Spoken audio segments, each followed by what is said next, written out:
ان پر آنکھ موند کر کے بھروسہ کرنے کی میں آپ کو کبھی مشورہ نہیں دوں گا۔ آپ اپنی جوان لڑکی کو کسی مولوی کے پاس ٹیوشن پڑھنے کے لیے بھیجنے اور تنہائی دے رہے ہیں تو یہ آپ کی غلطی ہے۔ آپ نے کیوں موقع دیا؟ لڑکی چھوٹی تھی تب آپ نے کیوں نہیں پڑھنے بھیجا؟ اور لڑکی جوان ہو گئی تو آپ نے کسی جینٹس کے پاس کیوں بھیجا؟ آپ نے لیڈی ٹیچر کے پاس کیوں نہیں بھیجا؟ یہ کہاں لکھا ہے کہ اگر کوئی مولوی ہے، کوئی حافظ ہے تو فرشتہ بن جائے گا، اس کے اوپر آنکھ موند کر کے بھروسہ کرو؟ لیکن ہاں،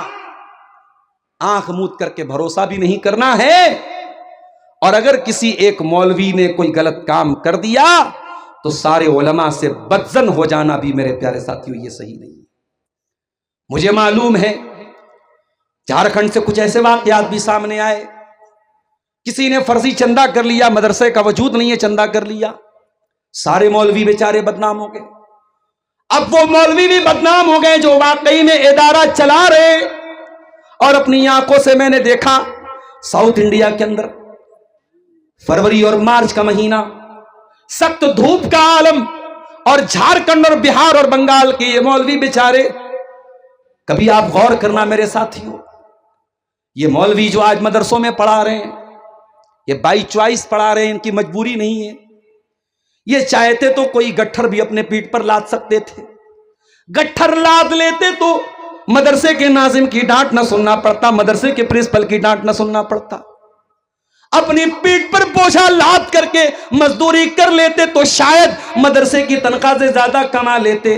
اور محلے والوں کی ڈانٹ بھی نہ سننا پڑتا۔ بیچارہ مسجد کا امام ہے، گاؤں والا، گاؤں کا ایک ان پڑھ آدمی بھی ڈانٹ کے چلا جاتا ہے، مولوی صاحب آج آپ نے نماز لمبی پڑھا دی، آج آپ نے سجدہ لمبا کر دیا، آج آپ نے رکوع لمبا کر دیا۔ مولوی بیچارہ جو مسجد کا امام ہے پورے محلے کے نشانے پر رہتا ہے۔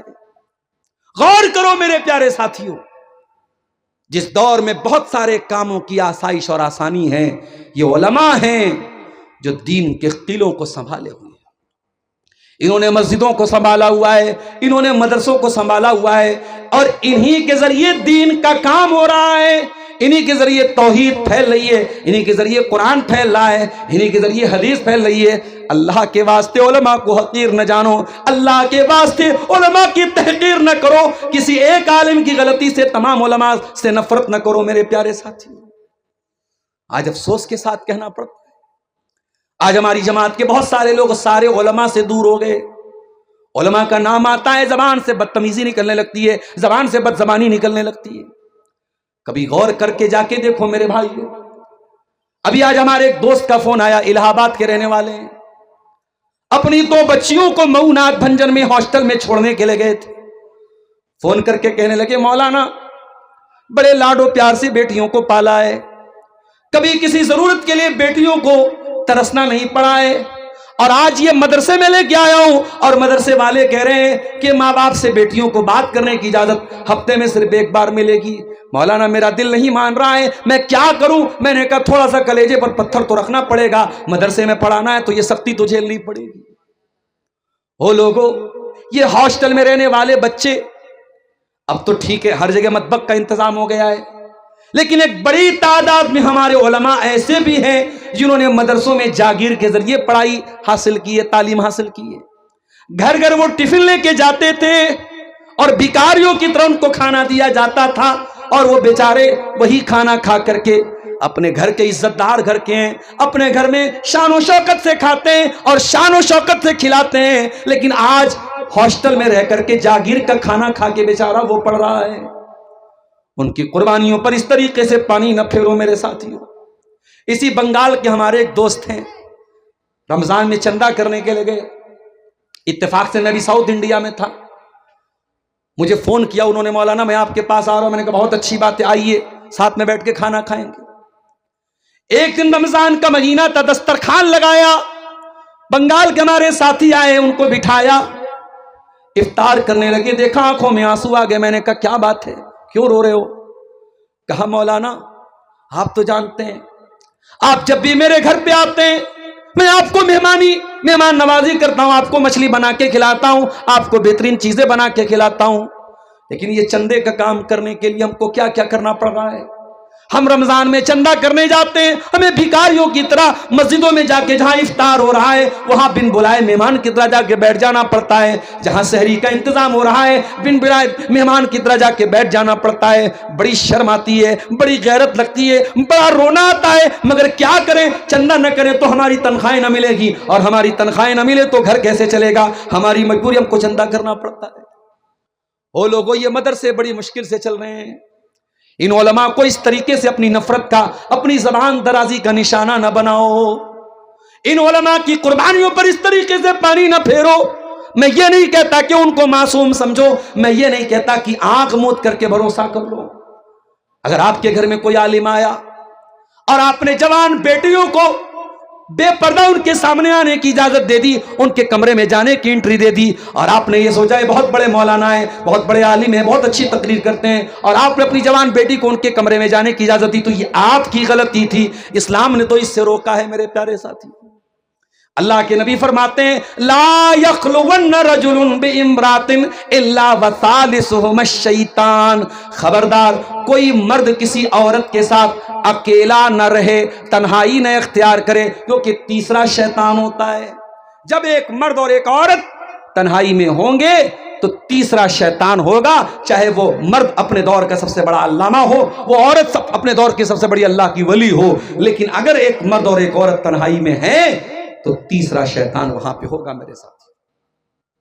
اور سوشل میڈیا نے آج اسی کام کو آسان کر دیا ہے۔ سوشل میڈیا پر آپ کس سے باتیں کر رہے ہیں، کس سے چیٹنگ کر رہے ہیں، کیا آپ نے میسج بھیج دیا، کیا آپ نے وائس میسج بھیج دیا، کیا ویڈیو بھیج دیا، یہ آپ جانتے ہیں، آپ کا موبائل جانتا ہے، آپ کا رب جانتا ہے۔ او لوگوں، جب گناہ کرنا آسان ہو جائے تو یہ بھی بہت بڑا امتحان ہو جاتا ہے۔ اللہ کے نبی کے دور میں جب صحابہ کرام احرام کی حالت میں نکلتے تھے، جب عمرہ کرنے نکلتے تھے تو ان کی آنکھوں کے سامنے نیلگائے گزرتی تھی، ہرن گزرتے تھے، اور احرام کی حالت میں شکار کرنا منع تھا۔ صحابہ بیچارے بڑے بے بس رہتے تھے، کیونکہ شکار کے ذریعے ان کی بہت بڑی آمدنی ہوتی تھی۔ اب وہ احرام کی حالت میں ہیں اور ان کی آنکھوں کے سامنے سے نیل گائے گزر رہا ہے اور ہرن گزر رہے ہیں، مگر وہ شکار نہیں کر سکتے تھے۔ اللہ نے قرآن میں فرمایا یا ایھا الذین آمنوا لیبلونکم اللہ بشیء من الصید تنالہ ایدیکم ورماحکم، اے ایمان والو، اللہ تعالیٰ تم کو آزما رہا ہے، تمہارے سامنے سے شکار جا رہا ہے، تم ہاتھ بڑھا کے پکڑ سکتے ہو، تم نیزہ مار کے پکڑ سکتے ہو، لیکن تمہیں پکڑنے کی اجازت نہیں ہے۔ لیعلم اللہ من یخافہ بالغیب، اللہ تعالیٰ یہ دیکھنا چاہتا ہے کہ کون ہے جو بغیر دیکھے اللہ سے ڈرتا ہے، بغیر دیکھے کون اللہ سے ڈرتا ہے۔ یہی امتحان ہے تیرا میرے پیارے نوجوان ساتھیوں۔ سوشل میڈیا بھی آپ کا بہت بڑا امتحان ہے۔ میں یہ نہیں کہتا آپ فیس بک نہ چلائیں، مگر آپ کسی لڑکی سے اچھے مقصد کے لیے بھی کیوں بات کرتے ہیں؟ کچھ لوگ کہتے ہیں ہم اچھے مقصد کے لیے بات کرتے ہیں۔ کتنی مسلمان لڑکیاں ہیں،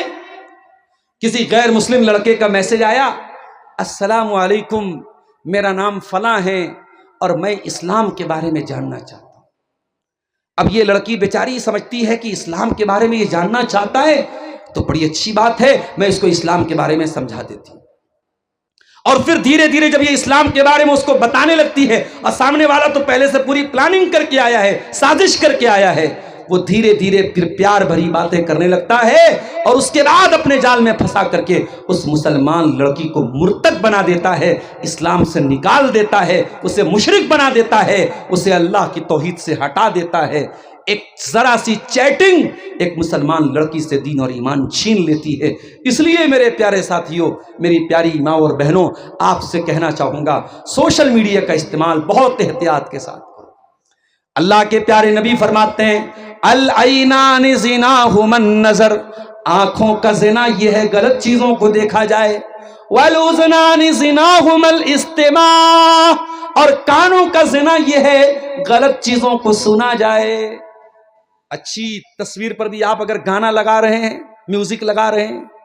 میں ایک مرتبہ ٹرین سے آ رہا تھا، ٹرین میں دیکھا دو چار لڑکے جو ہے وہ چشمہ لگا کر کے کسی گانے پر ویڈیو بنا رہے ہیں، ناچ رہے ہیں. تو میں نے پوچھا یہ کیا ہے، تو پتہ لگا یہ کوئی نیا ٹرینڈ چلا ہے، کوئی فلمی ہیرو ہے اور اس نے بڑے ایکشن میں انٹری ماری ہے، تو یہ نوجوان لڑکے لڑکیاں ٹرینڈ پہ انٹری مار رہے، ویڈیو بنا رہے. کیا چل رہا ہے؟ تماشا چل رہا ہے میرے ساتھی.